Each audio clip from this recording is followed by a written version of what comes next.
Windows to World History. Pages are from 66 to 69. Chapter 6, Muslim in South Asia. This is our today's topic. Summary of lesson.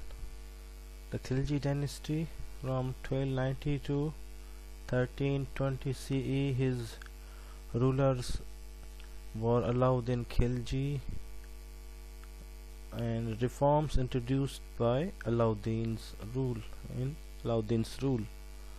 and famous ruler of Khilji dynasty. Then Tughlaq dynasty 1320 to 1413 CE.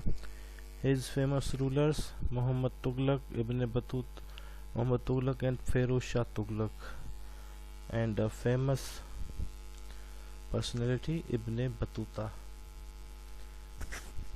1304 to 1369.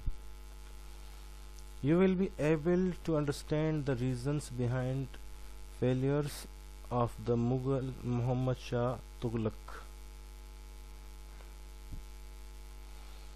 First of all, the Khilji dynasty.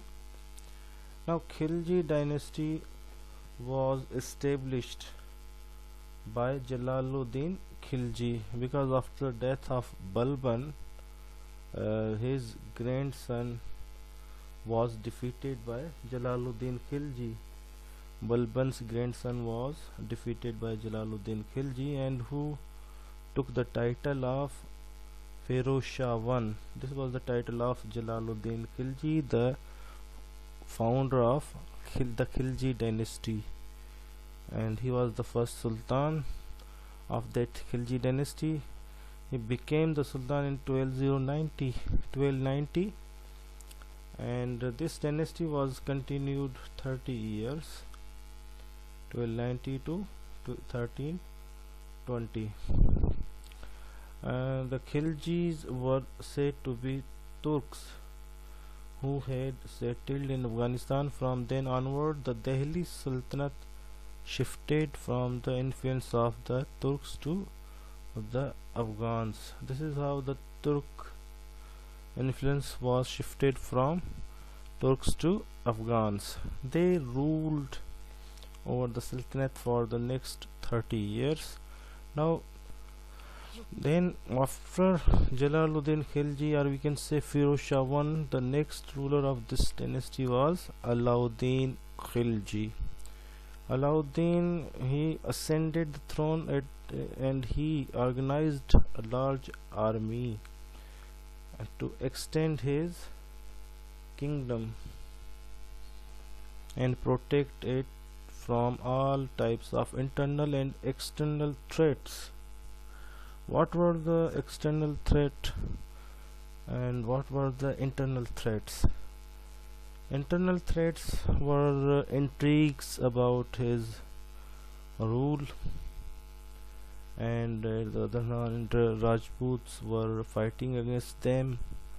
And external threat was Mongols. They were continuously attacking on their Sultanate, on Delhi, and the war was continued. And then Malik Kafur was an Abyssinian and a slave. He was a slave, Malik Kafur, and became his trusted commander of Alauddin Khilji. He became trusted commander of Alauddin Khilji, Malik Feroz, and Alauddin was very firm ruler who tried to bring peace and prosperity to his kingdom. He worked for the welfare of his subjects and his people of his kingdom. He actively participated in the affairs of the state. Now he established institutions, supported scholars and Sufis, and encouraged learning throughout his kingdom. Now we are going to know what were the reforms introduced by Alauddin in his tenure, in his timeline. and he introduced system of branding of horses. ठीक है, they dog maintained the descriptive register of soldiers to prevent false and corrupt practices. Okay, third, that he abolished the Jagir system and paid the salaries in cash to reduce the hold of nobles. That's why he abolished that Jagir system. These Jagirs were given to nobles, and the nobles were getting taxes from their Jagirs, getting yield from their Jagirs, and then they were giving soldiers and horses to Sultan. But Alauddin Khilji abolished the Jagir system, and he started to pay salaries in cash. Abolished the Jagir system and then introduced a scientific method of measuring of land for the assessment of land revenue. He worked on measurement of land to get land revenue. Then he imposed heavy taxes on the Sardars, Jagirdars and Ulmas. Jizya was imposed on non-Muslims. He imposed jizya tax, the tax which is for non-Muslims in a Muslim state. So he imposed jizya tax on non-Muslim. They had to pay it along with other taxes like pilgrim tax.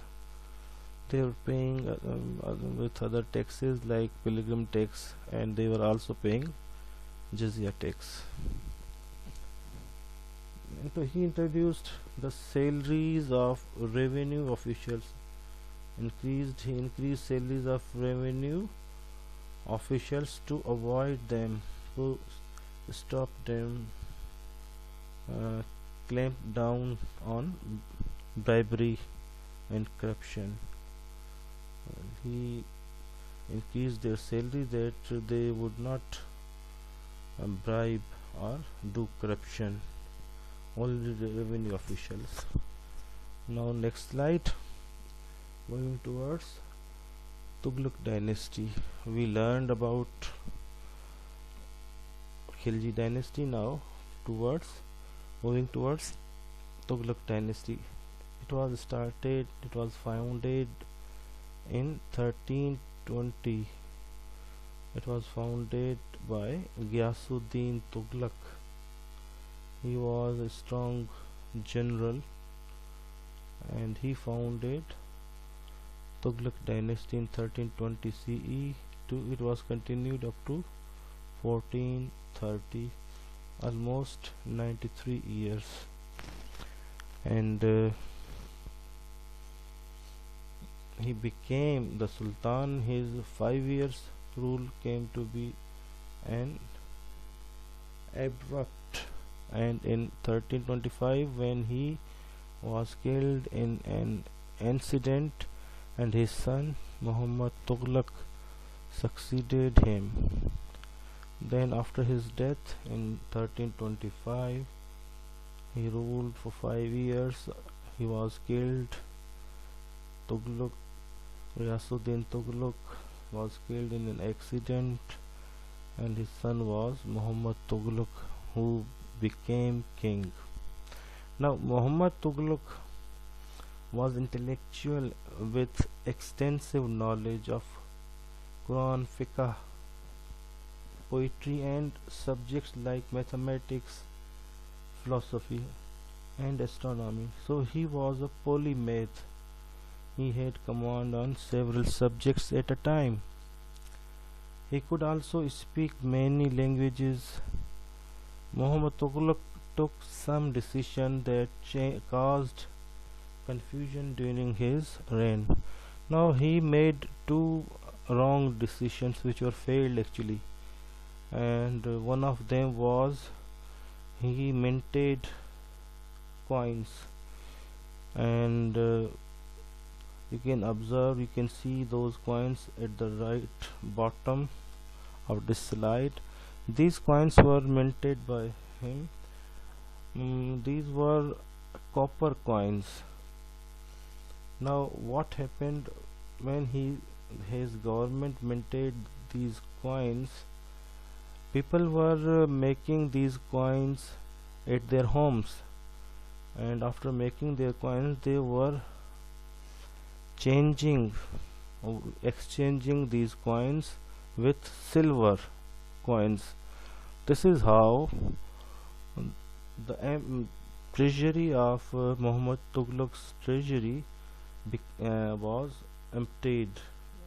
His treasury was suffered with, and his treasury a huge financial loss, did a huge financial loss, because as I told you, people were minting copper coins at their home, and they were changing their coins with silver and gold, with treasury of Muhammad Shah Tughlaq. And this is how they were exchanging, and the treasury had a huge financial loss. Now second decision, this was his first decision. He minted coins, and people took advantage. They minted coins at their home and exchanged them with silver and gold, with court at their treasury, with treasury of the kingdom. Now what was his second decision which was failed? That was that he also ordered that the capital of Sultanate be moved from Delhi to Dawlatabad, but Dawlatabad was far away towards east, towards south, not east, towards south of India. It was a far away place from Delhi to Dawlatabad. Now when people were moving from Delhi to Dawlatabad, so many people were died in the way because of shortage of food and water. It was a long distance, and when they reached there at Dawlatabad, there was not also enough water, enough drinking water for them. There was not system of water, enough drinking water for them, so they were also died there in Dawlatabad too. And this is what happened. And Dawlatabad was also an arid land, and did not have enough drinking water to support the new capital. The major reason for changing of the capital, why he changed the capital, what was the reason behind that? He actually, Mongols were attacking on Delhi so many times. They were attacking on Delhi, so he decided, and Delhi was at the border of their kingdom, so he thought that if he shift his capital from Delhi towards deep in Indian deep side in India, that would be safe, that would make his capital safe. So this was his thought behind to shifting capital from Delhi to Dawlatabad, but this was failed. And Muhammad bin Tughlaq thought that if the capital was deep into India, it would be safer. The capital was eventually shifted back to Delhi, but after a great financial loss. So they shifted back to Delhi, but after a great financial loss. You can see the Tughlaq fort in Tughlaq. Delhi was built to protect Delhi from Mongol reads.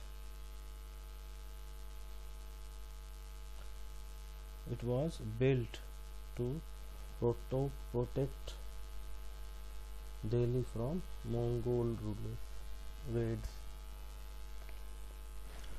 His failure made him angry, owing to which he res resorted to frequently punishing his officials. So, due to failure, he resorted to frequently punishing his officials, and due to this, there were frequent rebellions against his authority in his kingdom. There was also lot of unrest due to the drought and famine.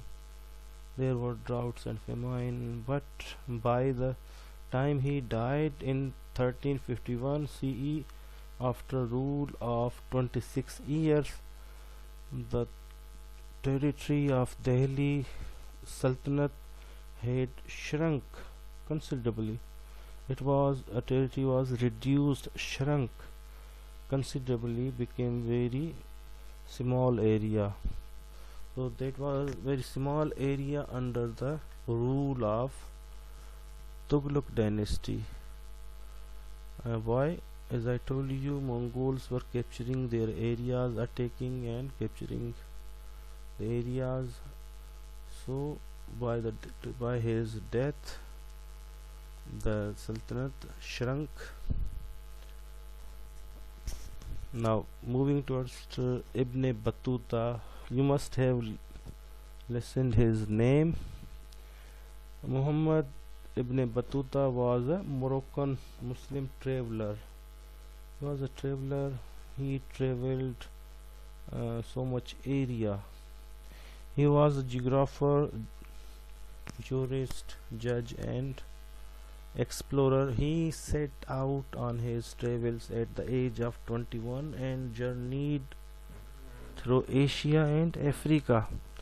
He arrived in India in 1333 CE through the mountainous passes of Afghanistan during the reign of Tughlaq kingdom.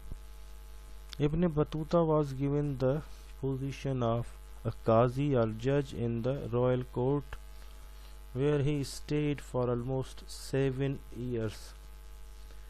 In his memoirs, he mentions this. Feroz Shah Tughlaq II. Now, after Muhammad Tughlaq, the next ruler was his cousin, whose name was Feroz Shah Tughlaq II, and his cousin Muhammad Shah's cousin Feroz Shah Tughlaq ruled from after death of Muhammad Tughlaq 1351 to 1388 CE, almost 37 years. Feroz Shah II of the Tughlaq dynasty was crowned the Sultan after the death of Muhammad bin Tughlaq, who was his paternal cousin from father's side, paternal cousin. He ruled for 37 years and died at the age of 80. He was a great builder who constructed new towns, palaces, bridges, gardens, caravanserais and public baths. Feroz Shah II's death led to a war of succession. After his death, the war of succession was started. His successor Ghiyasuddin Tughlaq II could not control the slaves or the nobles. Some nobles took advantage of this situation and declared independence. As a result, the weak and divided country could not defend itself from Temur the Lame, a Muslim Turkish ruler from Samarkand who attacked and sacked Delhi in 1398. So after that, Pharaoh Shah Tughlaq ruled almost 37 years, but he was died at the age of 80. After his death, he contributed a lot. He was we can say built so many palaces, towns, bridges, gardens, caravanserais, and public baths, and he was a builder actually.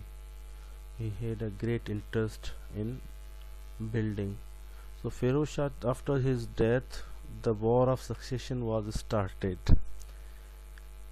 His successor was Ghiyasuddin Tughlaq II. But Ghiyasuddin Tughlaq II was not able to control slaves or nobles, and nobles uh, took advantage and they declared their independence. And this is the point when which made their kingdom weak, and they were divided. So this was the time when Temur the Lame, and Temur the Lame, very famous, you can say Muslim Turkish ruler from Samarkand. He was a ruler from Samarkand, attacked on them and destroyed Delhi, sacked Delhi in 1398 CE.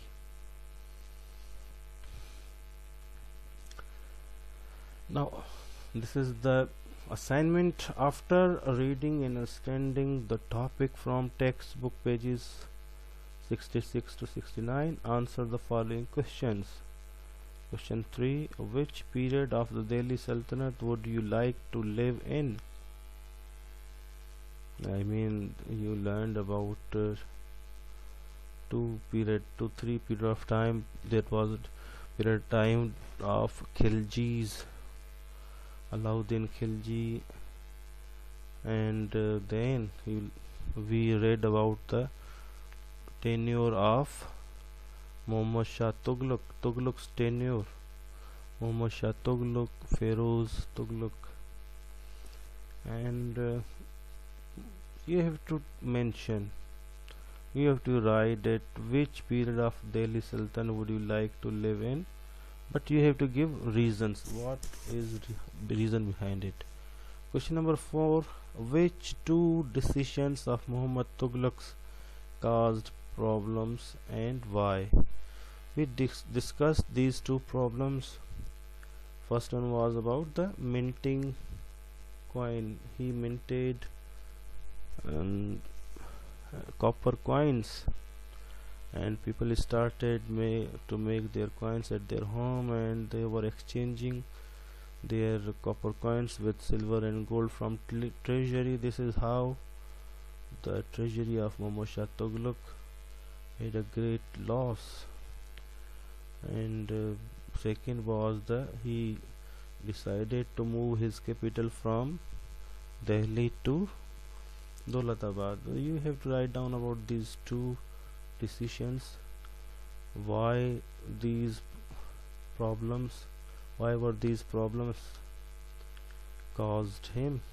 Okay, thank you.